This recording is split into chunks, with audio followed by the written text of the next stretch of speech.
Sejam bem-vindos ao YPO Cast Líderes Extraordinários. É uma trajetória não linear, assim, né? Eu sou engenheira civil de formação, como vocês comentaram. Meu início de carreira, formei no início dos anos 2000, comecei a trajetória como trainee do Grupo Votorantim. Então, era bastante comum naquela época a gente ingressar em programas de trainee para quem queria desenvolver uma carreira no universo corporativo. Durante mais ou menos 12, 15 anos, eu atuei no mundo corporativo até que eu tive ali uma oportunidade de repensar um pouco o ciclo de carreira.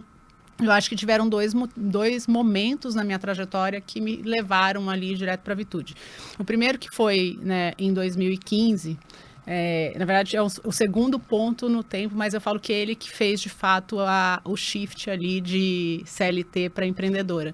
Eu estava numa indústria suíça de construção civil, né, e basicamente aqui no Brasil a gente estava vivendo algumas questões relacionadas à crise da Lava Jato. Essa empresa que eu trabalhava, ela tinha um braço de energia e indústria, né, que dependia muito do setor de petróleo e gás. E com toda a confusão que estava acontecendo com a Lava Jato, eles tiveram um encolhimento nesse braço, precisaram se reestruturar no Brasil, inclusive no braço de construção civil, que era onde eu atuava. Eu acabei sendo desligada num processo de reestruturação. E aí, muito interessante, porque eu fui desligada de manhã, e à tarde eu fiquei sabendo que meu pai estava com câncer, né? Recebi uma ligação da minha mãe falando que meu pai estava com câncer, que estava meio perdida, sem saber o que fazer. Eu falei, olha, calma. E eu sou filha única, né? Então, eles estavam ali muito longe de São Paulo e com um problemaço. Eu falei, calma, eu fui demitida hoje cedo, então vou conseguir ajudar. E minha mãe, ai, meu Deus do céu, o que aconteceu? Eu falei, olha, respira, eu só preciso resolver algumas coisas aqui em São Paulo essa semana, né? Exame demissional, essas coisas que eu precisava fazer. E eu vou para casa e a gente entende o que vai fazer. Então, aquele período ali que eu vivi, né, logo ali em 2015, acabou me ajudando a ter algumas reflexões sobre acessibilidade de saúde. Porque acho que a primeira coisa que eu acabei vivendo naquele período é uma dificuldade de acessar profissionais de saúde.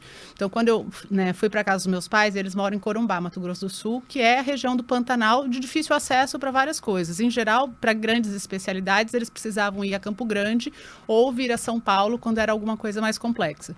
E quando a gente estava lá, nesse primeiro momento ainda de investigação, eu tentei fazer alguns contatos com médicos aqui em São Paulo. O que eu queria fazer naquela época era submeter os exames por e-mail e ter uma consulta online. Não era nem uma consulta online, eu queria uma opinião, do tipo assim, o que esses exames querem dizer, porque os médicos lá em Corumbá não tinham muita... em geral, eles são generalistas, né? E eles estão acostumados a trabalhar com várias coisas. Numa cidade de interior, isso funciona bem. Mas quando eu estou falando de oncologia, você precisa ter alguém especializado que consegue te dar um diagnóstico, ou pelo menos um parecer de tratamento um pouco mais assertivo. E eu tentava falar com alguns profissionais aqui, ninguém falava, olha, eu não posso responder um e-mail e eu não posso falar com ninguém por Skype. Eu falei, mas não é o meu pai, é uma consulta para mim, para eu ter uma... Orientação, exato. Isso não é possível, isso aí eles chamavam, né, na época a gente nem chamava de telemedicina, falou, esse tipo de consulta online não é possível, eu só consigo atender o paciente se ele estiver no meu consultório. E isso assim, eu nem conseguia falar com os médicos, era a assistente do médico que já barrava isso.